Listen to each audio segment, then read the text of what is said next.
आप सभी लोग का हार्दिक स्वागत है मेरे YouTube चैनल पर। एक मेंस का सवाल मैंने दिया था आतंकवाद और धार्मिक कट्टरपंथी विचारधाराओं पर। सवाल है, आतंकवाद और धार्मिक कट्टरपंथी विचारधाराएं धर्मनिरपेक्ष लोकतांत्रिक समाजों के लिए सबसे बड़ी चुनौती बन चुकी है। इन चुनौतियों का सामना करने के लिए प्रभावी नीतियों और उपायों की चर्चा करें। सबसे पहले हम लोग इस सवाल को समझते हैं कि इस सवाल का डिमांड क्या है, ये आपसे किस प्रकार का आंसर पूछ रहा है। तो पढ़ लेते हैं एक बार फिर से। आतंकवाद और धार्मिक कट्टरपंथी विचारधाराएं, यानी कि कोई ऐसी विचारधारा है जो आतंकवाद को सपोर्ट करती है और धार्मिक कट्टरपंथा को अपने साथ समाहित किए हुए है।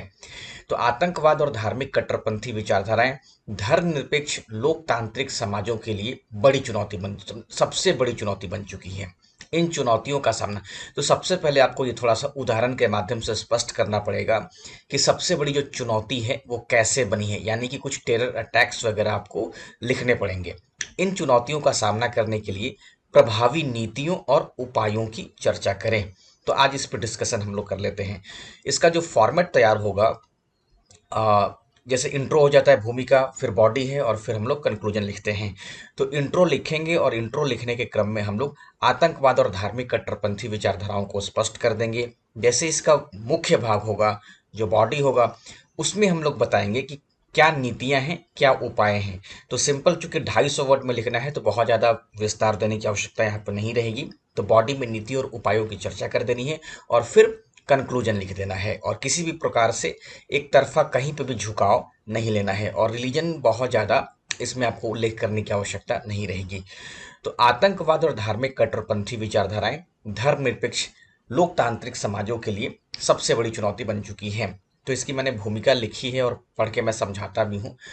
भूमिका है, आतंकवाद और धार्मिक कट्टरपंथी विचारधाराएं आधुनिक समाजों के लिए एक प्रमुख खतरा बन चुकी हैं। विशेष रूप से धर्मनिरपेक्ष लोकतांत्रिक समाजों में इन दोनों का मिला जुला प्रभाव समाज के ताने बाने को प्रभावित करता है। भारत जैसे विविधतापूर्ण और धर्मनिरपेक्ष लोकतांत्रिक राष्ट्र में आतंकवाद और कट्टरपंथ से निपटने के लिए प्रभावी नीतियों और उपायों की आवश्यकता है। इन चुनौतियों का समाधान समाज में सुरक्षा, सामंजस्य और लोकतांत्रिक मूल्यों की रक्षा के लिए आवश्यक है। तो मैंने भूमिका में स्पष्ट किया है आतंकवाद और धार्मिक कट्टरपंथी विचारधाराओं का क्या प्रभाव पड़ रहा है और साथ ही क्यों जरूरी है, क्यों समाधान आवश्यक है। समाधान इसलिए आवश्यक है क्योंकि समाज में सुरक्षा चाहिए, सामंजस्य चाहिए और लोकतांत्रिक मूल्यों की रक्षा के लिए आवश्यक है। क्योंकि हम क्या है कि हम इंडिया में रहते हैं। इंडिया क्या है, स्टेट है, यानी कि वैश्विक। आप लोग इसको स्टेट का मतलब ये रीजनल बिहार यूपी से मत समझेंगे। इंडिया क्या है, डेमोक्रेटिक स्टेट है और जब डेमोक्रेटिक स्टेट है तो उसकी अपनी क्या है, संप्रभुता है। और इसमें अगर सुरक्षा को लेकर के सामंजस्य, यानी कि जो अलग अलग विभिन्न धर्मों के, जातियों के जो लोग यहाँ पे रहते हैं उनके आपस में सामंजस्य की बात, मिलजुल करके घुल मिल करके रहें और जो लोकतांत्रिक मूल्य है हमारा, तो उसकी रक्षा के लिए बहुत ही आवश्यक है इसका समाधान करना। इसमें स्पष्ट रूप से आपको हल्का सा जैसे कि बता देना है। अब देखिए, इसमें थोड़ा मैं आपको समझाता हूँ भूमिका से अलग हटके। अभी कुछ दिन पहले 22 अप्रैल को पहलगाम में आतंकी हमला हुआ है। तो जैसे ही आतंकवाद और धार्मिक कट्टरपंथी आज के समय में जो है ये हरकत करते हैं, तो कहीं ना कहीं वो समाज के लिए बहुत बड़ा खतरा बन जाते हैं, बहुत बड़ी चुनौती बन जाते हैं। तो चुनौती इसलिए बनते हैं क्योंकि वो अपने कृत्य से समाज में डर और आतंक का माहौल क्रिएट कर देते हैं। तो ये दोनों जो है, चाहे धार्मिक कट्टरपंथी विचारधारा हो, चाहे वो आतंकवाद हो, वो दरअसल लोगों की सिर्फ जान नहीं लेते बल्कि समाज में डर और नफरत बना देते हैं। और खास करके ये जो नफरत और डर जो है वो बहुत लंबे समय तक लोगों के मन पे बना रहता है। और इसी कारण से अगर किसी देश में इस तरीके से घटना होती है तो उसकी अंतर्राष्ट्रीय स्तर पर बहुत ही बदनामी होती है। क्योंकि अब तो ग्लोबलाइजेशन का दौर है, बहुत सारी चीजें इससे जुड़ी हुई हैं, चाहे वो निवेश हो, चाहे वो पर्यटन हो। तो यहाँ पे हो जाता है क्या है कि लोग खौफ में या फिर डर में उस जगह को देखना शुरू कर देते हैं, उस देश को देखना शुरू कर देते हैं। इस कारण से उस देश की पूरी छवि पे असर पड़ जाता है। तो कोई भी देश है तो उसकी अपनी एक सुरक्षा की व्यवस्था होती है, वहाँ अलग अलग समुदाय के लोग रहते हैं, वहाँ लोकतांत्रिक मूल्यों से शासन चल रहा है। तो इसकी रक्षा के लिए आवश्यक है कि हम इन दोनों से निपटें। जैसे मान लीजिए कि भारत में 26/11 हुआ, तो 26/11 में तो फॉरेनर लोग बहुत ज़्यादा मर गए थे। पहलगाम वाले घटना में भी देखें तो एक नेपाल का व्यक्ति मरा है। तो इस तरीके से अगर घटनाएं होती हैं तो अंतर्राष्ट्रीय स्तर पे छवि खराब होती है देश की, और धार्मिक उग्रवाद की जो घटना है वो समाज में तनाव पैदा कर देती हैं। तो ऐसे ही हालात में देश को नीतियों और उपायों की आवश्यकता पड़ेगी, ताकि जो समाज है उसमें आपसी सामंजस्य मेल मिलाप बना रहे, लोग वहां पे सुरक्षित महसूस करें। अब हम लोग आतंकवाद और धार्मिक कट्टरपंथी विचारधाराओं के प्रभाव को समझेंगे। अभी हम लोगों ने भूमिका देखा है। तो आतंकवादी और धार्मिक कट्टरपंथी जो विचारधारा है, क्योंकि भारत जो है यहाँ पे बहुत सारे समुदाय जैसे हिंदू, मुस्लिम, सिख, ईसाई सभी धर्मों के साथ एक ही साथ रहते हैं। तो इस कारण से इसका जो प्रभाव है पूरे के पूरे समाज पर पड़ता है। तो पहला जो है सांप्रदायिक असहमति और सामाजिक विभाजन। देखिए, सामाजिक विभाजन का मतलब क्या हो गया, धार्मिक स्तर भी होगा। तो आतंकवाद और धार्मिक कट्टरपंथ समाज में विभाजन और असहमति पैदा करते हैं। भारत में आतंकवादी हमलों के बाद सांप्रदायिक हिंसा और तनाव अक्सर बढ़ जाता है, जिससे सामाजिक एकता को खतरा होता है। धार्मिक कट्टरपंथ से प्रभावित लोग एक दूसरे के खिलाफ असहिष्णु हो सकते हैं, जिससे समाज में शांति और सहयोग की भावना कमजोर होती है। इसको आप 22 अप्रैल वाली घटना से जोड़ करके देखें तो कहीं न कहीं समाज में विभाजन की स्थिति आ रही है, असहमति की स्थिति आ रही है, और हो सकता है कि सांप्रदायिक हिंसा जैसी चुनौतियां भी सरकार को देखनी पड़ जाए। आतंकवाद और धार्मिक कट्टरता समाज के भीतर जो है वो गहरे विभाजन पैदा करते हैं। तो आप इस बात को लिख भी सकते हैं, जब कोई आतंकी हमला होता है तो कई बार विशेष समुदाय के बीच अविश्वास तनाव बढ़ जाता है। आप इसको पहलगाम से वापस जोड़ करके देख लीजिए, जो हालात इस समय बन चुके हैं। तो धार्मिक कट्टरपन से प्रभावित व्यक्ति जो है वो दूसरे धर्मों के प्रति असहिष्णु जैसा रवैया अपनाता है। आप लोग मीडिया में देख भी रहे होंगे कि धर्म के आधार पर टारगेट किया गया है। तो धार्मिक असहिष्णु रवैया अगर अपनाते हैं वो लोग, तो आपसी यहाँ पे समाज का जो भाईचारा है, या फिर आप इसको मेल मिलाप, मेल जोल जो सामाजिक संस्कृति बनी है, वो कमजोर पड़ जाता है। तो इसके फलस्वरूप समाज में क्या होता है, सहयोग की भावना, सहिष्णुता और एकता जैसी जो मूल भावना है उस पर बहुत गहरा चोट पड़ जाता है। तो इस तरीके से सामाजिक जो विघटन है वो राष्ट्र की आंतरिक सुरक्षा और विकास को बाधित करेगा। इसको बहुत बढ़िया से आप लिख भी सकते हैं, इसमें एक पॉइंट जोड़ दीजिएगा कि अगर इस तरीके से स्थिति बनती है तो जो समाज है उसमें समाज का जो है वो विघटन हो सकता है, और आंतरिक सुरक्षा को, विकास को, निवेश को बाधित कर सकता है। इससे न केवल अपना जो सामाजिक पूंजी, सोशल कैपिटल का ह्रास होता है, बल्कि लोकतांत्रिक ताने बाने पर भी प्रतिकूल पड़ता है। तो आप इसको अच्छे से लिख सकते हैं। तो कहीं ना कहीं इसको और मैं अभी जोड़ता हूँ, इसका आर्थिक प्रभाव होगा, राजनीतिक अस्थिरता भी हो जाएगी, और वैश्विक छवि पर भी प्रभाव पड़ता है। तो आप इसको इस तरीके से समझेंगे। उसके बाद देखिए, राजनीतिक ध्रुवीकरण और लोकतांत्रिक संस्थाओं पर हमला।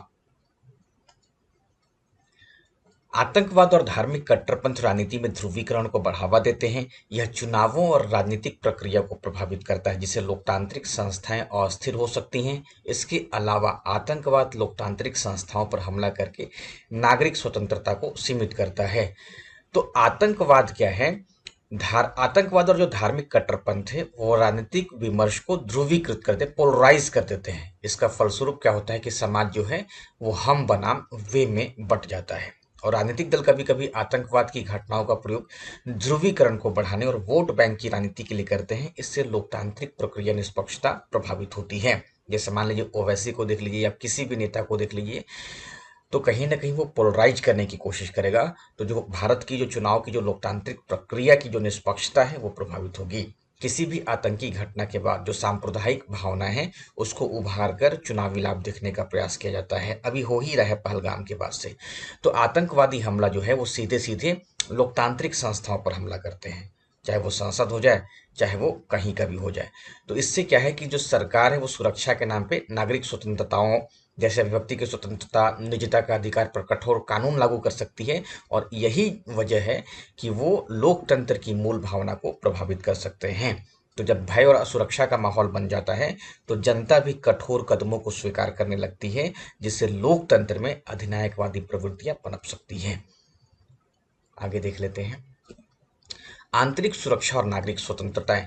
आतंकवाद की वजह से सुरक्षा बलों को संवेदनशील कदम उठाने के लिए मजबूर होना पड़ता है, जिनसे कभी कभी नागरिक स्वतंत्रताओं का भी उल्लंघन हो सकता है। इसके परिणाम स्वरूप जनता में सरकार के खिलाफ अविश्वास और असंतोष उत्पन्न हो सकता है। जब भी देश में आतंकवाद से उत्पन्न खतरा होता है तो सरकार और सुरक्षा बलों को क्या है, बहुत ही कड़े उपाय करने पड़ जाते हैं। जैसे जो विशेष पुलिस शक्तियां होती है, कर्फ्यू है, बहुत ज़्यादा निगरानी तंत्र देखना पड़ जाता है। और कठोर आतंकवाद जो विरोधी कानून है, आप इसको कैसे देखेंगे, आप इसको यूएपीए जैसा देख लें, यूएपीए या फिर आर्म्ड फोर्सेस एएफएसपीए। तो ये जो कानून है ये बहुत ही कठोर कानून है, तो कहीं ना कहीं सरकार और सुरक्षा बल है इसको लागू कर देती हैं और ये बहुत ही कठोर कानून है।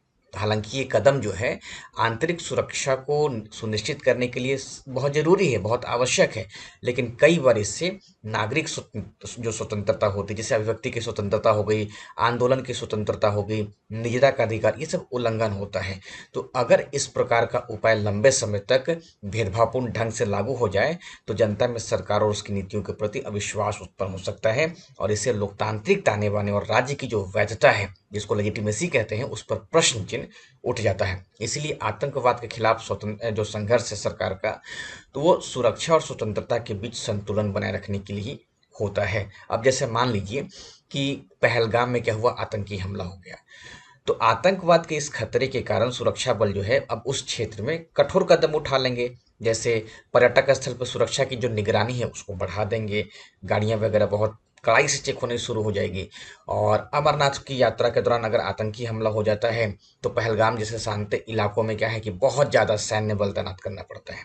तो इससे जो वहाँ के भी स्थानीय लोग हैं उनकी जो सामान्य गतिविधियां हैं, उनका जो आजीविका है वो प्रभावित हो जाता है। और जनता में यह भावना हो सकता है पनप जाए, चाहे वो कश्मीरी क्यों ना हो, ऐसा लगे कि सरकार जो है वो हमारे ऊपर बहुत ज़्यादा कठोर प्रतिबंध लगा दी है। नागरिक स्वतंत्रता, जैसे आने जाने की स्वतंत्रता है, निजता का अधिकार है, इस पे प्रतिबंध लग जाता है।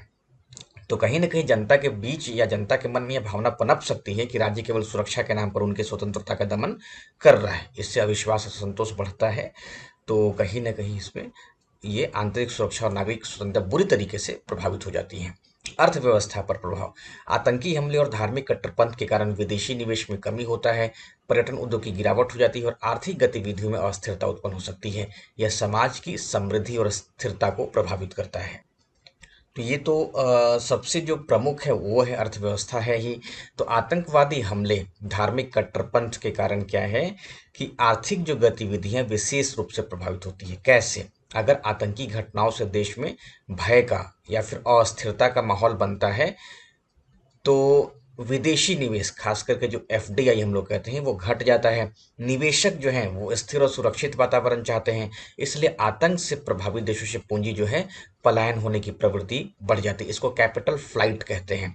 तो जैसे ही आतंकवाद से कोई अगर क्षेत्र या देश प्रभावित होता है तो वहाँ पे कैपिटल फ्लाइट की स्थिति, पूंजी पलायन की स्थिति आ जाती है और पर्यटन उद्योग जो है वो बुरी तरीके से प्रभावित होता है। जैसे पहलगाम को देख ले, कश्मीर जैसे जो पर्यटन स्थल है वहाँ पे आतंकी घटनाओं या कट्टरपंथी जो गतिविधियां हैं, वहाँ पे इस समय पर्यटकों की जो संख्या है उसमें तेजी से गिरावट आ गई है। और इससे क्या होता है कि एक तो देश की एकता और अखंडता भी प्रभावित होती है कि पूरा देश अपना है तो हम कहीं भी आने जाने के लिए स्वतंत्र हैं। और अगर वहाँ पे जो लोग हैं तो उनकी आजीविका, रोजगार, व्यापार प्रभावित होता है। इससे क्या होता है कि क्षेत्रीय असंतुलन और गरीबी बढ़ जाएगा, क्योंकि है तो अपने ही देश का हिस्सा, तो एक हिस्से में क्यों ऐसी स्थिति बने। तो समग्र रूप से देखा जाए तो अर्थव्यवस्था के में विकास दर धीमी हो सकती है। सरकार को आंतरिक सुरक्षा के नाम पर अतिरिक्त खर्च करना पड़ेगा, जिससे समाज कल्याण की जो योजनाएं हैं उसके लिए धन घटेगा, संसाधनों की जो उपलब्धता है वो घटेगी। तो इसलिए दीर्घकाल रूप में अगर देखा जाए या लॉन्ग टर्म के परिप्रेक्ष्य में हम देखें तो आतंकवाद और धार्मिक कट्टरपंथ किसी भी राष्ट्र की समृद्धि, आर्थिक स्थिरता और वैश्विक छवि को नकारात्मक रूप से, नेगेटिव रूप से प्रभावित करते हैं। अगला देखते हैं। इन चुनौतियों से निपटने के लिए प्रभावी नीतियां और उपाय क्या करना चाहिए सरकार को। तो मजबूत सुरक्षा और खुफिया तंत्र, आतंकवाद से निपटने के लिए सुरक्षा बलों और खुफिया एजेंसियों की क्षमता को बढ़ाई जानी चाहिए। आतंकवादी गतिविधियों के बारे में जल्दी जानकारी प्राप्त करने के लिए स्मार्ट टेक्नोलॉजी और डिजिटल निगरानी का इस्तेमाल किया जा सकता है। आतंकवाद से निपटने के लिए राष्ट्रीय सुरक्षा से संबंधित सभी एजेंसियों के बीच बेहतर समन्वय और साझेदारी आवश्यक है। तो हम लोग जैसे सुरक्षा और खुफिया तंत्र को भी, इसको चूंकि जो नीतियां हैं या फिर जो उपाय हैं वो क्या करना है उस पे आपको डिस्कस कर देना है। तो जैसे कि किसी भी क्षेत्र में देश में आतंकी घटना होती है तो सबसे पहले इंटेलिजेंस पर सवाल उठ जाता है। तो मजबूत सुरक्षा और जो खुफिया तंत्र है वो आतंकवाद का बहुत ही इफेक्टिव काउंटर करने के लिए, मुकाबला करने के लिए सुरक्षा बलों को, खुफिया एजेंसियों की क्षमता को आधुनिक तकनीक से लैस करना पड़ेगा। जैसे जो आजकल देखा जाए तो बहुत ही स्मार्ट तकनीक चल रहा है, आप लोग पढ़ते भी होंगे पीटी वगैरह में।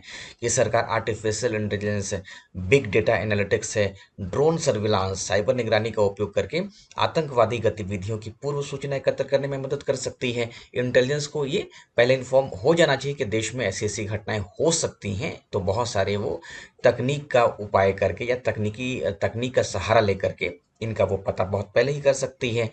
इसके अलावे देखा जाए तो मल्टी एजेंसी कोऑर्डिनेशन, तो जो बहु एजेंसी समन्वय है उसको भी मजबूत करना बहुत ही आवश्यक है, ताकि जो सुरक्षा की जो व्यवस्था है या खुफिया है या कानून प्रवर्तन जो एजेंसियां हैं वो एक साझे मंच पर, एक जो है कॉमन प्लेटफॉर्म पर अपना वो कार्य कर सके, ताकि इनके बीच आपस में अगर सूचनाओं का आदान प्रदान होता रहेगा ना तो बहुत अच्छे से इस पे कंट्रोल किया जा सकता है। जैसे मान लीजिए कि जो नेशनल इंटेलिजेंस ग्रिड है, जो जिसको हम लोग नेट ग्रिड कहते हैं, और मल्टी एजेंसी सेंटर है, एमएसी कहते हैं, तो इन संस्थाओं की क्षमताओं को अगर देखा जाए तो वो बहुत अच्छे से कंट्रोल करने में सहायक हो सकती हैं। इसीलिए जो भी संस्थाएं हैं, चाहे वो नेट ग्रिड हो चाहे वो एमएससी हो, इनकी क्षमता बढ़ानी चाहिए और सीमाओं की जो है वो प्रभावी निगरानी होनी चाहिए। जैसे बीएसएफ है, आईटीबीपी है, इनकी क्षमताओं में वृद्धि होनी चाहिए, संख्या में वृद्धि होनी चाहिए, और अंतर्राष्ट्रीय सहयोग भी आतंकवाद के खिलाफ में लड़ाई में सहायक हो जाते हैं।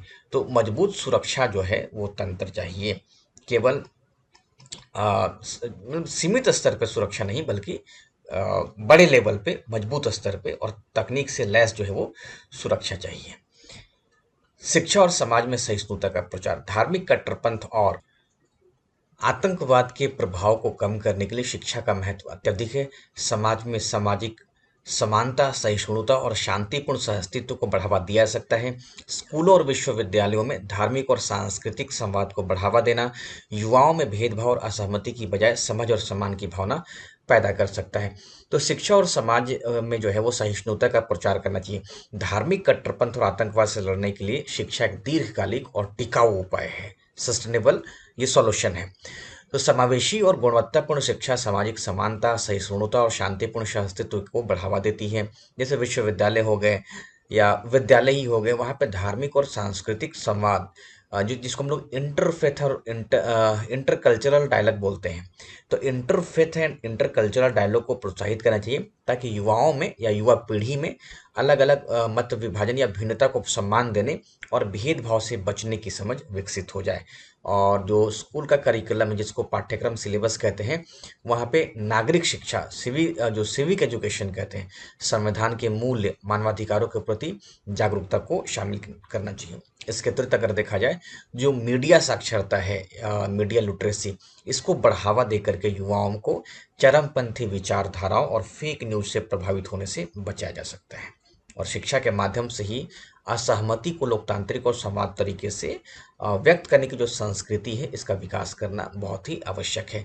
तो शिक्षा और समाज में सहिष्णुता का जो प्रचार है वो करना चाहिए, क्योंकि कट्टरता का जो मुकाबला है वो केवल हथियारों से नहीं बल्कि विचारों और शिक्षा से ही किया जा सकता है, इसलिए बहुत जरूरी है। जैसे मान लीजिए कि अगर इस्लामिक देखा जाए तो जो मदरसा है, तो मदरसे को भी अब मॉडर्न बनाना चाहिए, या तो बंद कर देना चाहिए, नहीं तो मॉडर्न करना चाहिए, ताकि वहाँ पे केवल धार्मिक शिक्षा नहीं दी जाए बल्कि इनको और भी, जैसे विज्ञान की शिक्षा दी जाए, उसमें कंप्यूटर की शिक्षा दी जाए, गणित की शिक्षा दी जाए, राष्ट्र प्रेम की शिक्षा दी जाए। तो इस तरीके से अगर शिक्षा दी जाती है तो वहाँ पे क्या है कि उनका समग्र विकास होगा और जो बच्चे हैं वो मुख्य धारा में जुड़ेंगे और एक व्यापक दृष्टिकोण विकसित होगा उनमें। केवल वो धार्मिक कट्टर नहीं रहेंगे, वो संकीर्ण मानसिकता वाले नहीं रहेंगे, तो उनमें क्या है, एक समग्र विकास का भावना होगा, या फिर वो देश के प्रति, देश प्रेम के प्रति ज़्यादा वो झुकाव रखेंगे। तो उसमें मानवीय पक्षों, सहिष्णुता, शांति, करुणा, सेवा जैसे जो मूल्य हैं तो उनको बढ़ावा देना चाहिए। अहिंसा का, संवैधानिक मूल्यों का, समाज के प्रति जिम्मेदारी की जो भावना है वो विकसित होगा। तो इसको भी इस तरीके से देखा जाना चाहिए। अब आगे देखें। आतंकवाद के वित्त पोषण पर कड़ी निगरानी। आतंकवाद को समर्थन देने वाले संगठनों के वित्त पोषण की जड़ें खोदने के लिए अंतर्राष्ट्रीय स्तर पर वित्तीय निगरानी बढ़ानी चाहिए। ऑनलाइन धन हस्तांतरण, नकली संगठनों के जरिए अवैध व्यापार के माध्यम से होने वाले फंडिंग की निगरानी करना बहुत महत्वपूर्ण है। संयुक्त राष्ट्र और अन्य अंतर्राष्ट्रीय मंचों से यह मुद्दा उठाना चाहिए और वैश्विक सहयोग को बढ़ाना चाहिए। तो ये भी बहुत ही आवश्यक हो जाता है। कोई भी घटना जो घटेगी वो बिना पैसे की तो होगी नहीं। पहलगाम में क्या हुआ है कि जो आतंकवादी हैं, तो आतंकवादियों के पास या फिर हम लोग देश में नक्सलवादी को देखते हैं तो उनके पास क्या है कि बहुत ही मजबूत हथियार, बहुत ही एडवांस हथियार होते हैं। जैसे AK-47 का लेटेस्ट वर्जन उनके पास होता है। एक और नाम सुना मैंने, M4 M4 क्या कि कार्बन ऐसे कर कुछ लगा हुआ था। ये बहुत ही, आप कहें तो ये मॉडर्न है और कहीं न कहीं ये बिना वित्त पोषण के, बिना फंडिंग के ये उनके हाथ में आएगा, क्योंकि खाने के लिए पैसे नहीं है तो हथियार कहाँ से लेकर के आएंगे। तो आतंकवाद में लड़ाई में सबसे महत्वपूर्ण, यानी कि आतंकवादियों से लड़ाई लड़ने के लिए सबसे जो महत्वपूर्ण पहलू है, उनके वित्तीय स्रोतों को समाप्त कर देना। अब इसके लिए क्या होगा कि जो ऑनलाइन धन का जो ट्रांसफर हो रहा है या हवाला नेटवर्क है, या फिर अवैध व्यापार जैसे ड्रग्स है, हथियारों की जो तस्करी है, इनके माध्यम से जो फंडिंग है उस पर बहुत ही कड़ी निगरानी आवश्यक है। और इसके अलावा देखा जाए तो FATF, financial action task force जैसी जो अंतर्राष्ट्रीय संस्थाएं हैं, उसी के दिशा निर्देशों को पालन करते हुए संदिग्ध लेन देन की पहचान और रोकथाम करनी चाहिए। और भारत को इंटरपोल इत्यादि जो अन्य वैश्विक मंच हैं उनके साथ मिलकर के वित्तीय सूचनाओं को आदान प्रदान करने के लिए तेजी लाना चाहिए। और जो आतंकी जो फंडिंग है उससे लड़ने के लिए राष्ट्रीय स्तर पर भी कानूनों को बहुत ही सख्ती से लागू कर देना चाहिए। जैसे कि अपने यहाँ PML है, यानी कि prevention of money laundering act है, UAP है, अनलॉफुल एक्टिविटीज प्रिवेंशन एक्ट है। तो इसको बहुत ही सख्त तरीके से, बहुत ही कठोरता से लागू कर देना चाहिए। इसके अलावे यूनाइटेड नेशन और भी जो अंतर्राष्ट्रीय मंच है उस पर भारत को यह मुद्दा लगातार उठाना चाहिए, ताकि जो वैश्विक सहयोग से आतंकवादी नेटवर्क है उसको आर्थिक रूप से कमजोर या पंगु बनाया जा सके। तो वित्तीय प्रवाह पर नियंत्रण आतंकवाद के मूल आधार को कमजोर करेगा और उसे लॉन्ग टर्म से खत्म करने में बहुत ही निर्णायक भूमिका निभा सकता है। कूटनीतिक समाधान और अंतर्राष्ट्रीय सहयोग। आतंकवाद और कट्टरपंथ के मुद्दे पर कूटनीतिक प्रयासों को और बढ़ाना चाहिए। संयुक्त राष्ट्र, शार्क, संघाई सहयोग संगठन जैसे मंचों से, तो ये वही चीज है, आप लोग समझते भी होंगे। तो कूटनीतिक समाधान और अंतर्राष्ट्रीय सहयोग भी इसमें आवश्यक रहेगा। इसके अलावा हम देखें तो सामाजिक सशक्तिकरण और आर्थिक अवसरों की समानता। आतंकवाद और कट्टरपंथ का मुख्य कारण बेरोजगारी, सामाजिक आर्थिक असमानता हो सकता है। कृषि, शिक्षा और स्वास्थ्य सेवाओं में निवेश कर गरीबी और बेरोजगारी को कम किया जा सकता है। साथ ही स्वस्थ समाज की दिशा में अर्थव्यवस्था में समान अवसर और विकास की योजनाओं को लागू करना जरूरी है। तो ये सब भी आप लोग समझ सकते हैं, बहुत ही ये आसान टर्म हो जाता है, इसको अच्छे से लिख लेंगे। सूचना और डिजिटल प्लेटफॉर्म की निगरानी। तो धार्मिक कट्टरपंथ और आतंकवादी विचारधाराएं सोशल मीडिया के माध्यम से फैलती हैं, और सोशल मीडिया पर निगरानी रखना और हेट स्पीच और फर्जी खबरों के खिलाफ कड़े कदम उठाना अत्यंत आवश्यक है। तो इसके लिए क्या करना होगा, सरकार को अपने IT जो एक्ट है उसमें उसको और कठोरता के साथ लागू करना पड़ेगा। सोशल मीडिया वगैरह जो भी मंच है या देश में जिस तरीके से बुद्धिजीवी भी अपने सोशल मीडिया का इस्तेमाल करके ये फर्जी खबरें शेयर करते हैं, उन्माद फैलाते हैं, उस पर कंट्रोल करना बहुत ही आवश्यक रहेगा। न्यायिक सुधार और मानवाधिकारों की रक्षा। तो आतंकवाद से जुड़े मामलों में न्यायिक प्रक्रिया को तेज करना, मानवाधिकारों की रक्षा। जैसे कसाब को फांसी देने में बहुत लंबा समय लग गया था, लगभग 3 या 4 साल लग ही गया था। तो न्यायिक सुधार जरूरी, फास्ट ट्रैक जो कोर्ट है उसकी स्थापना करनी होगी, और उनका जो केस हैंडल है वो वहीं से होना चाहिए, ताकि उनको जितनी जल्दी हो सके और कड़ी सजा मिल जाए, फांसी की सजा उनको मिल जाए। तो बेहद महत्वपूर्ण है। और जो मानवाधिकार, तो मानवाधिकार किसका, हम लोगों का, जो नागरिक हैं उनके मानवाधिकारों की रक्षा करना बहुत ही जरूरी है, क्योंकि वो क्रूर हैं आतंकवादी, और आकर के किसी भी तरीके से बंदूक चलाना शुरू कर देते हैं। न्यायिक स्वतंत्रता को बढ़ावा देने और संवैधानिक अधिकारों की रक्षा से आतंकवाद को बढ़ावा देने वाली विचारधाराओं का मुकाबला किया जा सकता है। एक कंक्लूजन लिख देंगे, आतंकवाद और धार्मिक कट्टरपंथी विचारधाराएं धर्मनिरपेक्ष लोकतांत्रिक समाजों के लिए गंभीर चुनौती प्रस्तुत करती हैं। इनसे निपटने के लिए सामाजिक न्याय, शिक्षा, सुरक्षा और कूटनीति जैसे विभिन्न क्षेत्रों में समग्र और प्रभावी उपकरणों की आवश्यकता है या उपायों की आवश्यकता है। यदि सरकार, समाज और अंतर्राष्ट्रीय समुदाय मिलकर एकीकृत प्रयास करें तो आतंकवाद और कट्टरपंथी विचारधाराओं से निपटा जा सकता है और धर्मनिरपेक्ष लोकतांत्रिक समाज की नींव को मजबूत किया जा सकता है। तो ये मैंने आपको एक मॉडल आंसर दे दिया है। आप सभी लोग जो है वो टेलीग्राम के ग्रुप में भी शामिल हो जाएंगे। टेलीग्राम का ग्रुप आपको कमेंट बॉक्स में दिखाई दे देगा या फिर डिस्क्रिप्शन बॉक्स में, वहाँ से आप ऐड हो जाइएगा। और बीपीएससी 71st के लिए जो पेड कोर्स है उसको भी आप लोग टेलीग्राम से जाकर के फॉर्म भर देंगे। उसमें डिटेल दिया हुआ है, तो उसको ज्वाइन कर लेंगे ताकि डेली एक एक, दो दो, तीन तीन सवाल आप लोग को मैं सोल्व कराते रहूँ और मेंस की तैयारी करवाते रहूँ। और इसी में पीटी भी पढ़ा दूंगा बहुत अच्छे तरीके से। तो आप लोग पहले ज्वाइन हो जाइए। पढ़ने लिखने में मेरी तरफ से कोई कमी नहीं रहेगी आप लोगों के लिए। तो जितना भी हो सकेगा, उसमें ये नहीं है कि मेंस है तो पीटी नहीं होगा, सब कुछ उसी में होगा। तो जितना जल्दी हो सके आप लोग सपोर्ट करें, उसी आधार पर मैं आप लोगों के लिए प्रयास करना शुरू कर दूंगा। क्योंकि इसमें संसाधन बहुत खर्च होता है और मैं सरेंडर कर देता हूँ कभी कभी, इसी कारण से कभी कभी 10-10 दिन तक गैप हो जाता है। इसके पीछे वही रीजन है कि जो काम है उसको करने में बहुत ज़्यादा खर्च हो जाता है। हिंदी का एक पेज टाइप करने का जो चार्ज है वो 20 रुपये है। 20 रुपये पर पेज के हिसाब से टाइपिंग हिंदी की होती है। तो ये सब संसाधन लगता है, तो आप लोग थोड़ा सा सहयोग करें, तब जा कर के अच्छा से मैं भी परफॉर्म कर पाऊंगा। Thank you.